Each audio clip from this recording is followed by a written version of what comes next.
بسم اللہ الرحمن الرحیم۔ جس کے دل میں کسی موقع پر بھی اللہ کا خوف پیدا ہوا وہ دوزخ سے نکلوا لیا جائے گا۔ حضرت انس رضی اللہ عنہ سے روایت ہے، وہ رسول اللہ صلی اللہ علیہ وسلم سے روایت کرتے ہیں کہ آپ نے فرمایا، اللہ تعالیٰ قیامت کے دن ان فرشتوں کو جو دوزخ پر مقرر ہوں گے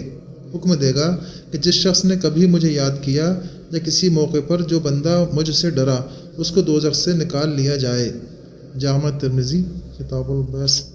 تشریح: کتاب الایمان میں جیسا کہ تفصیل سے بتایا جا چکا ہے، یہ بات کتاب و سنت کی تصریحات سے قطعی اور یقینی طور پر معلوم ہو چکی ہے کہ جو شخص کفر یا شرک کی حالت میں اس دنیا سے جائے گا وہ ہمیشہ ہمیشہ دوزخ ہی میں رہے گا اور اس کا کوئی عمل بھی اس کو دوزخ سے نہ نکلوا سکے گا۔ اس لیے حضرت انس رضی اللہ عنہ کی اس حدیث کا مطلب یہ ہوا کہ جو شخص دنیا سے اس حالت میں گیا کہ وہ کافر یا مشرک نہیں تھا بلکہ ایمان اس کو نصیب تھا، لیکن گناہ اس کے بہت تھے اور اعمال صالحہ کا ذخیرہ اس کے ساتھ نہیں تھا، بجائے اس کے کہ اس نے کبھی اللہ کو یاد کیا تھا یا کسی موقع پر اس کے دل میں خدا کا خوف کی کچھ کیفیت پیدا ہوئی تھی،